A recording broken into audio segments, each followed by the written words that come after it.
Pemirsa, Kabupaten Aceh Tamiang Aceh tampak luluh lantak usai diterjang banjir bandang beberapa waktu lalu. Banjir bandang menerjang Banjir bandang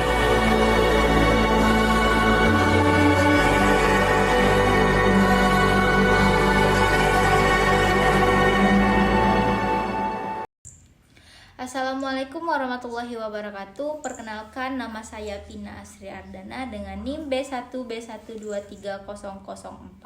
Saya dari Program Studi Ilmu Pemerintahan, Fakultas Hukum Universitas Jambi.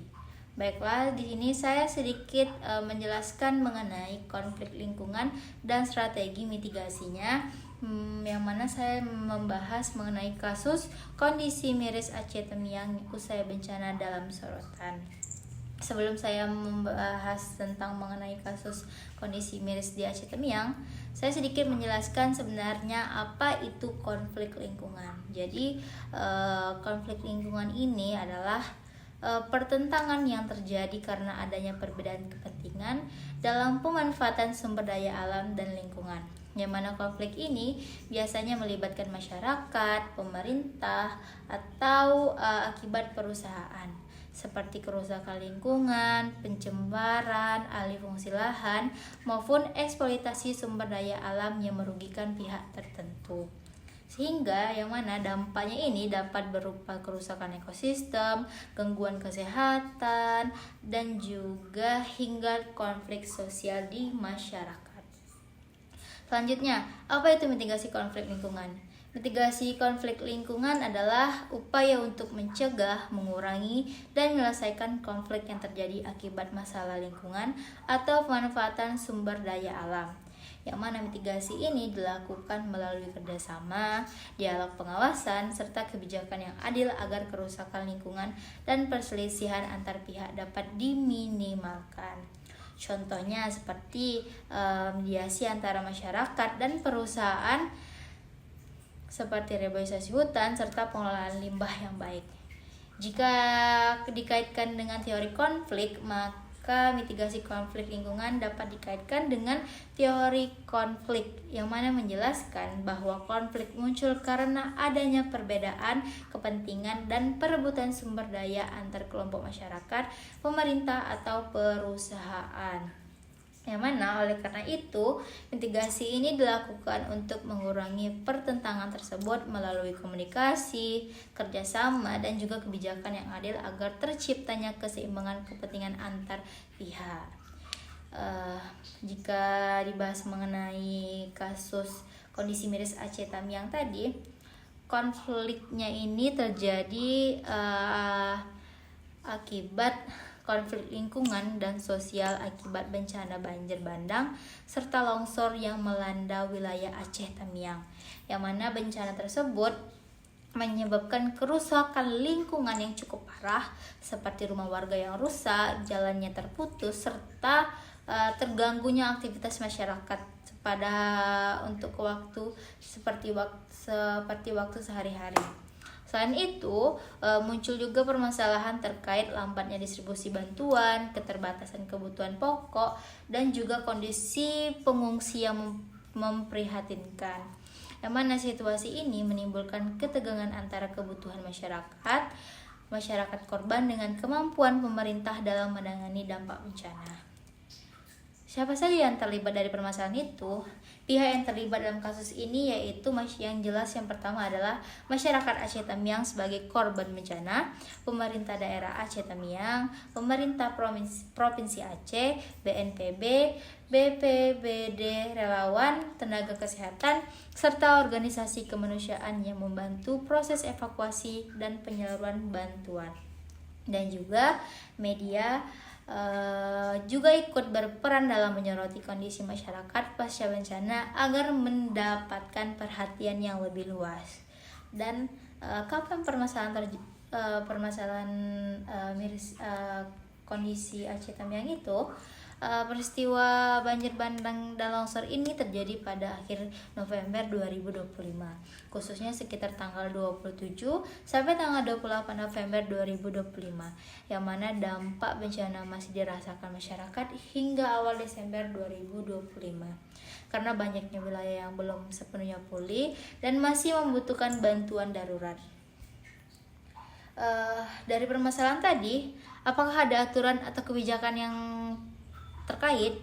Ada, yang mana dalam kasus bencana di Aceh Tamiang ini berkaitan dengan kebijakan penanggulangan bencana yang mana diatur dalam Undang-Undang Nomor 24 Tahun 2007 tentang penanggulangan bencana, yang mana aturan ini menjelaskan bahwa pemerintah memiliki tanggung jawab dalam pencegahan, penanganan darurat, rehabilitas, dan rekonstruksi pasca bencana.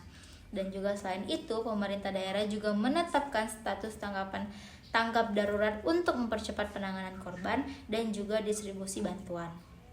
Apakah pemerintah sudah berperan?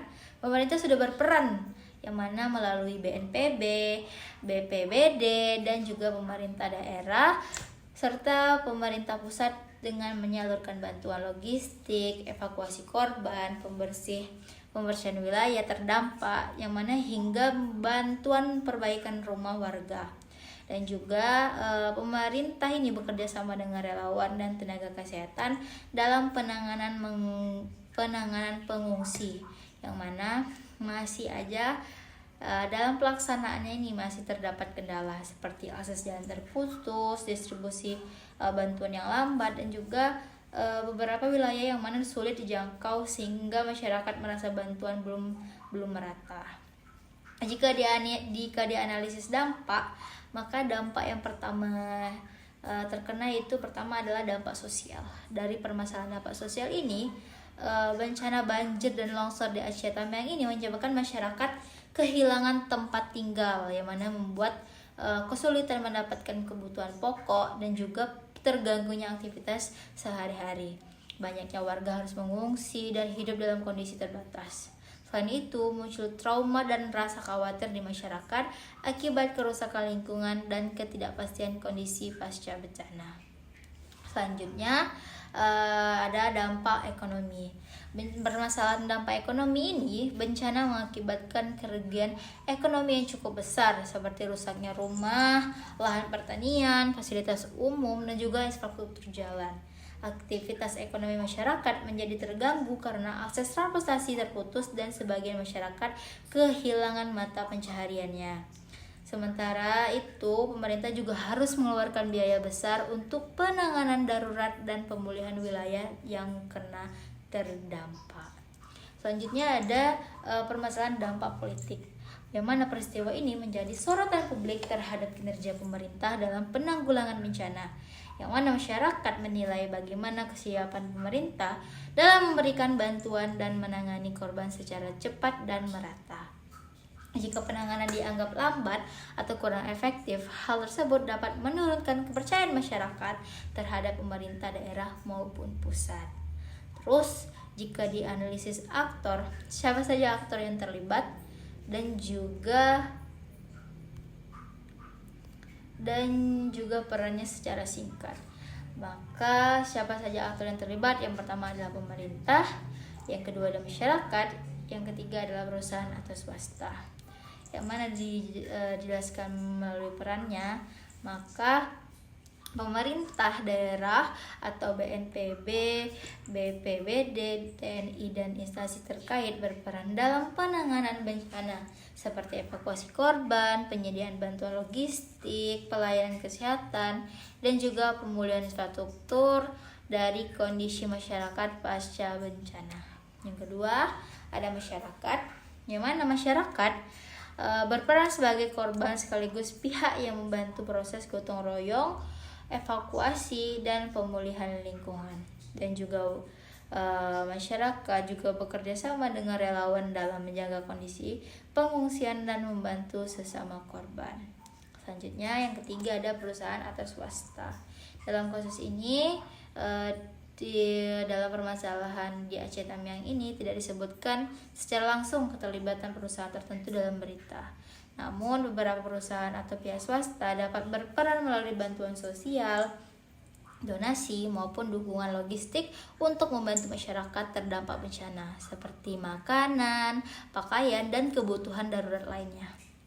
Jika saya memberikan solusi mengenai bagaimana konflik bisa dikurangi. Jadi menurut saya konflik dapat dikurangi dengan meningkatkan koordinasi antar pemerintah, masyarakat dan pihak terkait dalam penanganan bencana. Bagaimana pemerintah perlu memastikan bantuan yang disalurkan secara cepat dan merata. Yang kedua, memperbaiki infrastruktur yang rusak dan juga meningkatkan upaya pencegahan bencana agar kejadian berupa tidak terulang. Selain itu, komunikasi yang baik pada masyarakat juga penting, sangat penting agar tidak muncul kesalahpahaman dan ketidakpuasan. Selanjutnya, jika pendekatan apa yang tepat, jika dipilih dari salah satu pendekatan, untuk pendekatan yang tepat menurut saya itu adalah pendekatan kebijakan, yang mana menjadi solusi yang paling tepat karena pemerintah itu sendiri memiliki peran utama dalam penanggulangan bencana dan pengurangan konflik lingkungan. Pemerintah perlu membuat kebijakan yang lebih efektif dalam mitigasi bencana, mempercepat distribusi bantuan, memperbaiki infrastruktur, dan juga meningkatkan pengawasan terhadap lingkungan agar risiko bencana dapat diminimalkan. Dengan kebijakan yang jelas dan tepat sasaran, maka konflik serta ketidakpuasan masyarakat dapat berkurang atau dapat dikurangi. Jika disimpulkan permasalahan kondisi miris Aceh Tamiang tadi usai bencana dalam sorotan, maka kasus bencana banjir dan longsor di Aceh Tamiang ini menunjukkan bahwa konflik lingkungan dapat memberikan dampak yang luas terhadap kehidupan masyarakat tentunya. Yang mana bencana ini tidak hanya menyebabkan kerusakan lingkungan dan infrastruktur, tetapi juga menimbulkan masalah sosial, ekonomi, dan politik. Yang mana masyarakat mengalami kesulitan dalam memenuhi kebutuhan hidup, aktivitas ekonomi terganggu, dan juga munculnya sorotan terhadap kesiapan pemerintah dalam menangani bencana. Oleh karena itu, diperlukan kerjasama yang baik antara pemerintah, masyarakat, dan pihak terkait dalam proses penanganan dan pemulihan pasca bencana. Jadi, untuk pesan utamanya ini adalah peristiwa ini merupakan menjadi pelajaran bahwa menjaga lingkungan dan meningkatkan kesiapsiagaan bencana sangat penting untuk mengurangi risiko konflik dan kerugian di masyarakat. Yang mana pemerintah perlu memperkuat kebijakan penanggulangan bencana dan pengawasan lingkungan, dan juga masyarakat perlu meningkatkan kesadaran terhadap pentingnya menjaga alam. Dengan adanya kerjasama dan tanggung jawab bersama, dampak bencana dan konflik lingkungan ini dapat diminimalkan. Baiklah, sekian dari saya. Lebih kurang saya mohon maaf. Saya tutup dengan wassalamualaikum warahmatullahi wabarakatuh.